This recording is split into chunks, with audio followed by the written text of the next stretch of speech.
থাকুন। আমি আপনাদের সাথে রয়েছি, আমি শেখ মোহাম্মদ বিল্লাল হোসেন, অনলাইন নিউজ বাংলা।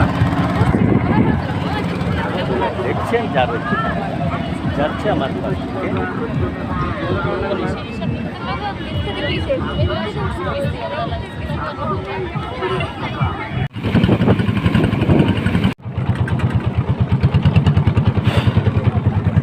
দর্শক, আপনারা দেখছেন যে পদ্মা নদীর মাঝামাঝিতে যে প্রচুর নৌকা রয়েছে। প্রকৃত এই নৌকা কিন্তু রয়েছে শুধু বিনোদনের জন্য, ঈদুল আজহা উপলক্ষে।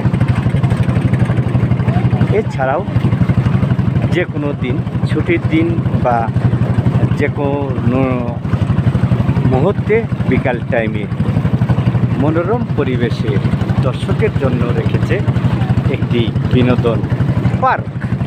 এই পার্ক কিন্তু ধীরে ধীরে আরও সৌন্দর্য হোক, সেই শুভকামনা করছি। আমরা জেলা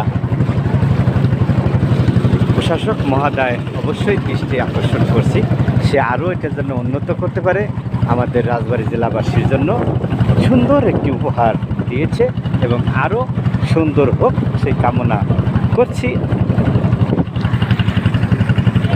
আপনাদের সাথে থেকে।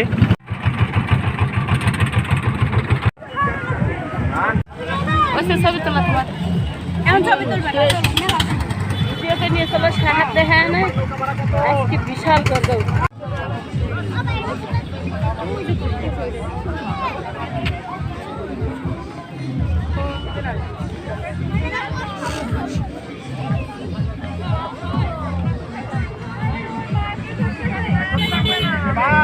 মধ্যে রয়েছে রাজবাড়ী জেলা গোদার বাজার একটা বিনোদন পার্ক করেছে রাজবাড়ী জেলা প্রশাসকের পক্ষ থেকে। আমি রাজবাড়ী জেলা প্রশাসকের রাজবাড়ী পক্ষ থেকে তাকে জানাই অভিনন্দন যে আসলেই রাজবাড়ী জেলাবাসীর জন্য একটি বিনোদন কেন্দ্র, একটি জমজমাট বা ঈদুল আজহা উপলক্ষে এছাড়াও ছুটির দিন যে কোনো দিন মানুষ এখানে বিনোদন কেন্দ্র হিসেবে এই গোদার বাজারটি তারা এখানে উপভোগ করবে।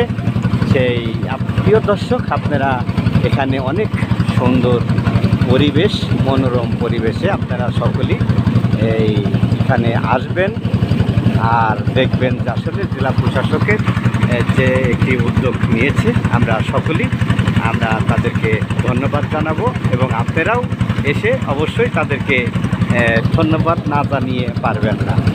আমি আপনাদের সাথে রয়েছি, আমি শেখ মোহাম্মদ বিল্লাল হোসেন, অনলাইন নিউজ বাংলা, রাজবাড়ী জেলা গোদার বাজার।